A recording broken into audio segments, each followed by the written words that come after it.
हल्द्वानी नगर निगम के अंतर्गत आने वाली सभी खराब सड़कों को ठीक किया गया है। इस संबंध में 60 करोड़ के प्रस्ताव तैयार किए गए हैं।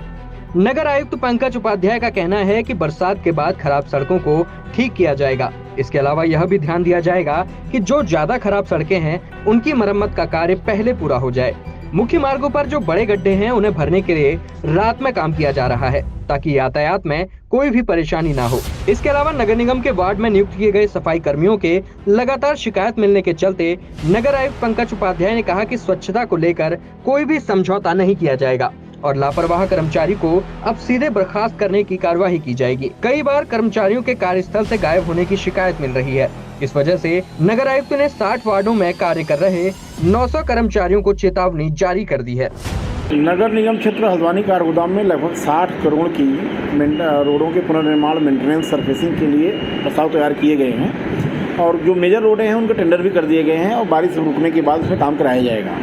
और जो हमारी मुख्य मार्ग नगर निगम के स्वामित्व में है, खास करके हमारी जो वर्कशॉप लाइन है उसमें बड़े बड़े गड्ढे हुए थे, उनको हम रात में काम करके वहाँ पर ईंटों से उसको भरने का काम कर रहे हैं और जो उसकी सर्फेसिंग काम होना है वो बरसात के बाद होगा।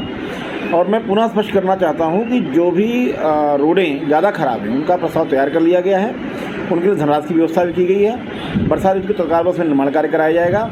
बरसात ऋतु में कहीं पर गड्ढे में पानी गड्ढा न रहे, मेजर गड्ढा न रहे, उसको भी हम भरने का काम कर रहे हैं। लेकिन ये भी स्पष्ट करना चाहूँगा कि जो हम आरबीएम वगैरह से भरने का काम करते हैं वो 15-20 दिनों में फिर से खुल जाती है, इसलिए हम प्रयास कर रहे हैं कि ईंटों के माध्यम से उसको भर करके रिस्टोर किया जाए और बरसात के बाद से बड़े पैमाने पर कार्य होगा। सर, इसके अलावा संज्ञान में आया है कि कुछ कर्मचारी काम ठीक से नहीं कर रहे हैं और नायक उन पर कड़ाई सख्ती कर रहे हैं, तो उनसे विवाद हो रहा है।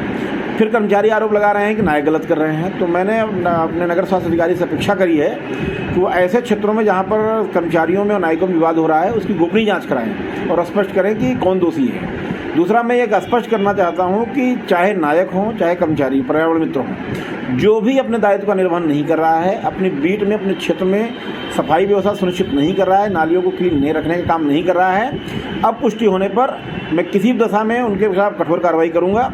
ये बर्दाश्त करना संभव नहीं है कि जहाँ पर उनकी जिम्मेदारी दी गई है वो गली मोहल्ला गंदा दिखे।